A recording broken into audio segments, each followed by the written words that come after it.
ପାଣିପାଗ ଜାରି କଲା ସତର୍କ ସୂଚନା। ଏହିସବୁ ଜିଲ୍ଲାରେ ବର୍ଷା ହେବାର ଅଛି ସମ୍ଭାବନା। ତ କୌଣସି ଖବର ଆମେ ଜାଣିବା ପୂର୍ବରୁ ଆମ ଚ୍ୟାନେଲକୁ ନୂଆ କିଏ ଆସିଥିଲେ ଚ୍ୟାନେଲକୁ ଗୋଟେ ସବସ୍କ୍ରାଇବ୍ କରନ୍ତୁ, ଭିଡ଼ିଓକୁ ଲାଇକ୍ କରନ୍ତୁ, ଯାହାଦ୍ୱାରା ଯେତେବେଳେ ପାଣିପାଗର ଲାଟେଷ୍ଟ ଖବର ଆପଣଙ୍କ ପାଖରେ ସର୍ବପ୍ରଥମେ ପହଞ୍ଚିବ। ତ ଚାଲନ୍ତୁ ଡେରି ନକରି ଖବର ଉପରେ ନଜର ପକାଇବା। ଶୀତ କମୁଛି ରାଜ୍ୟରେ, ଧୀରେ ଧୀରେ ବଢ଼ୁଛି ତାପମାତ୍ରା। ଧୀରେ ଧୀରେ ରାଜ୍ୟର ଗରମ ହେବା ମଧ୍ୟ ଆରମ୍ଭ ହେଲାଣି। ଦିନ ଦ୍ୱିପ୍ରହର ସମୟରେ ପାରଦ ସାମାନ୍ୟ ଅଧିକ ରହୁଥିବା ନଜର ରହିଛି। ସେହିପରି ରାତିରେ ସ୍ୱାଭାବିକଠାରୁ 2ରୁ 3 ଡିଗ୍ରୀ ଅଧିକ ରହୁଛି ତାପମାତ୍ରା, ଯାହାପରେ ଶୀତ କମ୍ ଅନୁଭୂତ ହେଉଛି। ସେହିପରି ଓଡ଼ିଶାର ପାର୍ଶ୍ୱବର୍ତ୍ତୀ ବଙ୍ଗୋପସାଗରରେ ଏକ ଗୁରୁଚାପ ସୃଷ୍ଟି ହେବା ଯୋଗୁଁ ସୂକ୍ଷ୍ମ ଜଳୀୟ ବାଷ୍ପ ବହୁ ପରିମାଣରେ ପ୍ରବେଶ କରୁଛି। ଏଥିପାଇଁ କୁହୁଡ଼ି ଓ ତାପମାତ୍ରା ବୃଦ୍ଧି ଘଟୁଛି ରାଜ୍ୟରେ।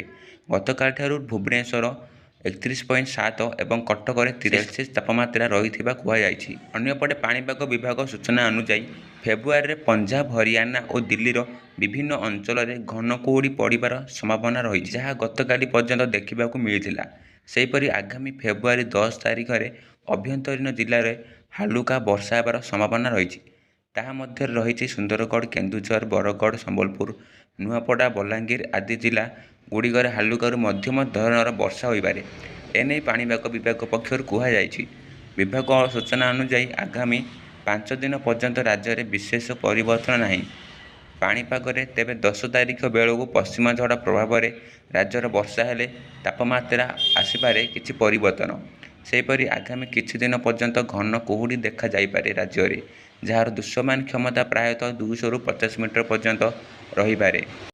ତେବେ ଆଭ୍ୟନ୍ତରୀଣ ଜିଲ୍ଲା ଓ ଉପକୂଳ ଜିଲ୍ଲାର ତାପମାତ୍ରା ଅଧିକ ରହୁଥିବା ବର୍ତ୍ତମାନ ଅନୁଭୂତ ହେଉଥିବା ବେଳେ ତାହା 2ରୁ 3 ଡିଗ୍ରୀ ଅଧିକ ରହିଛି।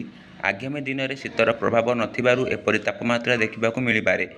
ଆଗକୁ ରାଜ୍ୟରେ ବର୍ଷା ଜୋର ହୋଇପାରେ। ତାପମାତ୍ରା ବୃଦ୍ଧି ନୁହେଁ, ଏହା ସାଙ୍ଗକୁ କୁହୁଡ଼ି ମଧ୍ୟ ଜନଜୀବନ ଅସ୍ତବ୍ୟସ୍ତ କରୁଛି ରାଜ୍ୟରେ। ଗୁରୁଚାପ ଫଳରେ ଟ୍ୱିନ୍ ସିଟି ସମେତ ଦକ୍ଷିଣ ଓଡ଼ିଶାରେ ଗଞ୍ଜାମ ଓ ନୟାଗଡ଼ ଆଦି ଜିଲ୍ଲାରେ କୁହୁଡ଼ି ଦେଖିବାକୁ ମିଳିଛି। ଫଳରେ ଏହିସବୁ ସ୍ଥାନରେ ଦୃଶ୍ୟମାନ କ୍ଷମତା 50ରୁ 60 ମିଟର ଥିଲା। ସେହିପରି ଆଗାମୀ କିଛି ଦିନରେ ବ୍ରହ୍ମପୁର, ଯାଜପୁର, ଟ୍ୱିନ୍ ସିଟି ଆଦି ସ୍ଥାନରେ କୁହୁଡ଼ି ଦେଖିବାକୁ ମିଳିପାରେ।